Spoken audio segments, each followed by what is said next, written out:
Ouais, dans les faits, j'ai pas besoin de tout cet attirail pour passer mon message. Je suis un guerrier de la lumière, favorable à la non-violence pour la liberté, pour la justice et la vérité, pour mon peuple bien-aimé.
Salut, je me présente, je m'appelle Denis. Je suis homme de Dieu pour la liberté, la justice et la vérité. Je suis citoyen québécois, souverainiste, humaniste et environnementaliste, de même que partisan de la non-violence. Je suis sur cette terre dans un but très précis. Ma mission est de bâtir un nouveau monde pour une nation élue des dieux sur une terre promise, bénie et exceptionnelle. Ce nouveau Québec se veut celui d'une nation libre, juste et authentique, un nouveau Québec souverain. Pour entrer directement dans le vif du sujet concernant la période COVID-19, je vais définir le plus clairement possible les principaux facteurs qui ont conduit le Québec dans la situation difficile et même parfois chaotique dans laquelle les Québécois se sont retrouvés et dont certains se retrouvent encore aujourd'hui. Et tout cela organisé par des corrompus au plus haut niveau de la société, oligarques, politiciens, hommes d'affaires, ordres professionnels et même syndicats et autres. Ne soyez pas naïfs, tous les chefs de file de ces organisations administratives ont été grassement payés pour leur participation à cette folie destructrice à grande échelle. C'est pourquoi je demande pas, j'exige, et tous ensemble, nous avons le devoir d'exiger une commission d'enquête publique indépendante au Québec. Lorsque cette corruption sera étalée au grand jour et que les principaux acteurs, qui sont déjà connus d'ailleurs, seront mis sous les projecteurs, la vérité mise à jour ouvrira les portes de la justice qui se doit et devra s'appliquer à tous les responsables. Entre-temps, il est primordial de préparer le terrain pour déterminer et quoi engager sur la voie d'établissement via le nouveau monde qui s'enclenchera pour un nouveau Québec souverain avec une vision claire et déterminante, un projet de société coopératif, constructif et évolutif avec courage dans l'adversité et persévérance pour l'amélioration via, évidemment, l'excellence. Pour débuter avec un petit historique, l'engagement de cette manipulation de masse, du moins au Canada et au Québec, qui se situe autour du début mars 2020, attribuant à un nouveau virus, le SARS-CoV-2, fabriqué en laboratoire depuis déjà 2016 à Wuhan, en Chine, avec la participation de scientifiques français et américains. Pourquoi français et américains? Parce que dans les deux cas, il est impossible de jouer avec ces virus et d'en faire des armes. Donc, ils ont choisi la Chine et la Chine se fait également participant dans cette escroquerie de masse. Et évidemment, ce virus a été disséminé dans la population chinoise, dans un marché public, autour de septembre 2019, d'ailleurs, d'où le chiffre COVID-19. Évidemment, dès le départ, mystère et mensonges démontrent plusieurs incohérences. Par exemple, la cause qui, à l'origine, qui visait au début une chauve-souris et qui a duré un certain temps. Peu de temps plus tard, ce n'était plus une chauve-souris, c'était un pangolin, un animal exotique, et ils en venaient à déterminer par la suite que ça venait d'une fuite du laboratoire de Wuhan. Une fuite. Comment peut-il y avoir une fuite? Sinon par des personnes autorisées, n'est-ce pas? Le programme de terreur enclenché en Occident a démarré en mars 2020 au Québec comme au Canada.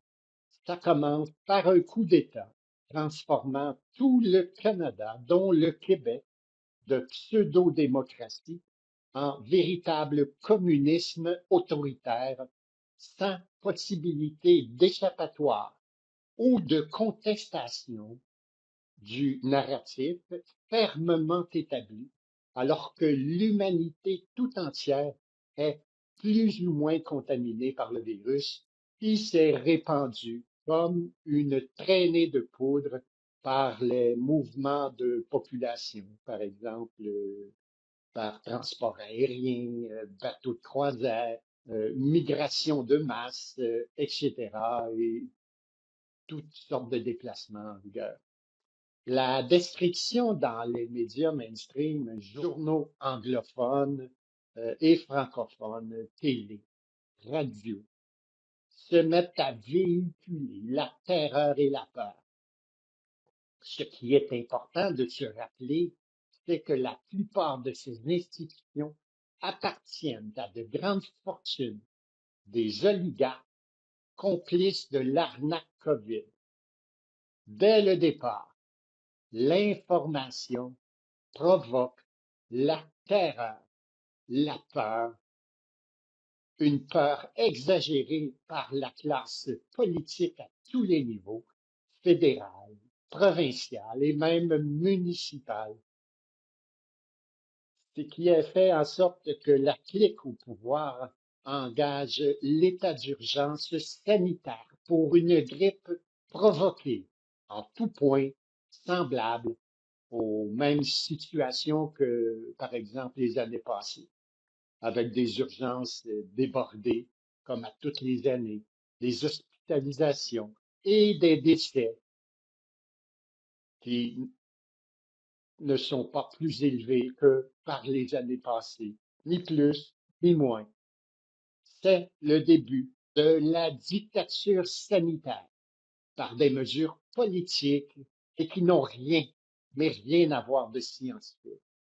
Par exemple, la distanciation de 2 mètres entre les personnes, un masque obligatoire dans les espaces publics, le confinement, C'est des amendes salées pour les entreprises ou les individus qui ne respectent pas les mesures sanitaires.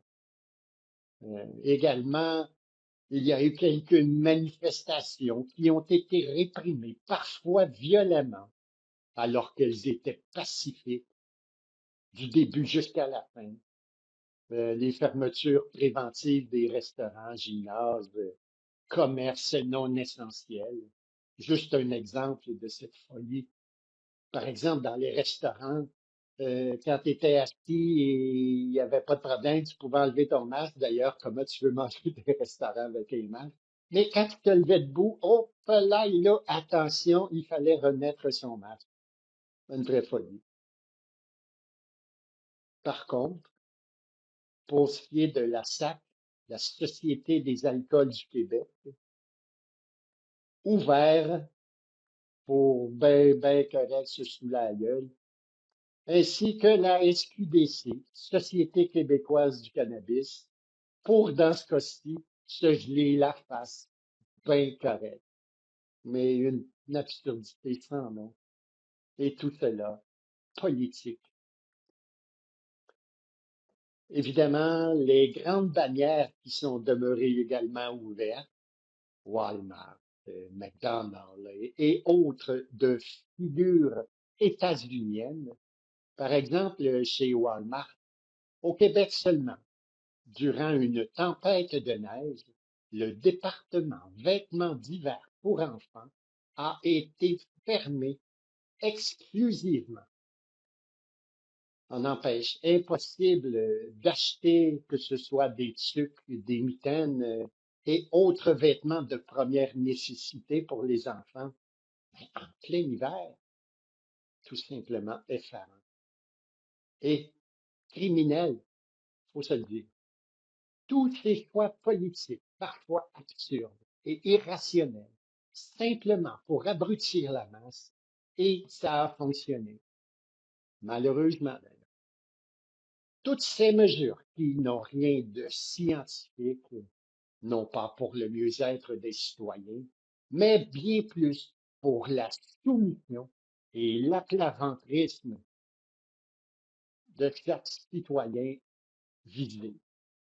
Un exemple parmi tant d'autres, en conférence de presse, la Guilbeault, parmi les chefs de file sans foi ni loi de cette escroquerie, ministre de la Sécurité publique à cette période, s'adressant avec condescendance, comme la plupart des conférences de presse, comme si elle parlait à des attardés mentaux et qui, durant son intervention, déclare: Soyez dociles, avec en arrière-plan le blindé d'intervention de la Sûreté du Québec, de véritables menaces directes et non voilées. Ça dénote tellement de respect envers la population que c'en est répréhensible.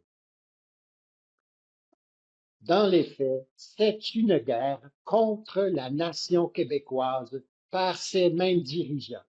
Toutes les catégories d'âge ont subi des attaques sans cesse répétées, même si la majorité des citoyens couraient peu, pas de risque de mortalité. À part une grippe avec ce que cela implique, mal de tête, de la fièvre, des faiblesses, des courbatures, etc.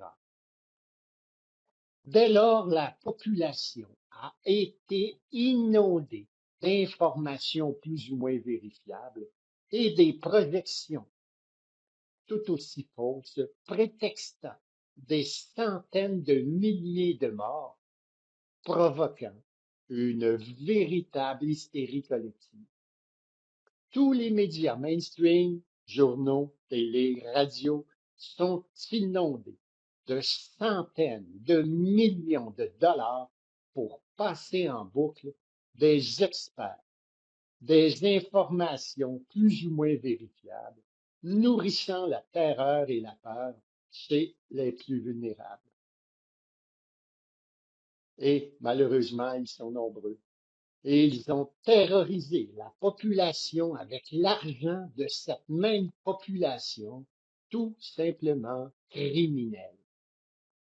Ce qu'il importe de se rappeler, c'est que tous ces médias appartiennent à une oligarchie locale au Québec. L'argent est dépensé sans compter, sans appel d'offres, remplissant les coffres de ces rapaces à la cupidité sans borne et toujours avec l'argent du peuple. Et si certains avaient le malheur de soit poser des questions face à certaines incohérences évidentes, ou invraisemblances tout aussi évidentes, ou soit déterminant ces mêmes incohérences, ils étaient ciblés, dénigrés, traités de tous les noms par ces mêmes marionnettes des médias qui, eux, ont vraiment participé à répandre la terreur, la peur par le mensonge. Un exemple, le plus malheureux exemple, dans les CHSLD, ils ont fait arrêter les suppléments vitaminiques habituellement donnés aux patients. Une consigne de la santé publique sous l'égide d'Arruda, la tartelette en chef, et ce, en pleine période où les besoins sont les plus criants. Annulation de toute visite des proches, installation dans les places vides des patients qui étaient grippés, sortie des hôpitaux pour contaminer à grande échelle les résidents des CHSLD qui étaient encore sains. Tous ces résidents tellement vulnérables de ces institutions sont terrorisés par ces mesures, terreur qui atteint également les travailleurs et ces institutions. Ce qui en a amené plusieurs à rester chez eux plutôt que d'être exposés et atteints par ce virus supposé mortel. Tout cela nourrit grand renfort de propagande et de fausses informations. Et évidemment, ce fut l'hécatombe, conséquence des mesures prises par la santé publique, les personnes âgées laissées à eux-mêmes, sans eau, sans nourriture, sans soins ou médications requises, comme du bétail envoyé à la mort en quantité jamais vue auparavant, en si peu de temps, dans une détresse sans nom, toujours sous les consignes de la santé publique. Si ça, c'est pas criminel, là, hein, pour ceux qui n'ont pas compris encore ce qui s'est passé durant cette période-là, si vous vous réveillez pas maintenant, là, et faites des recherches et arrêtez d'écouter des médias et des journaux comme LCN et le Journal de Montréal, la presse, c'est déjà tout organisé, cette gang-là, entre eux.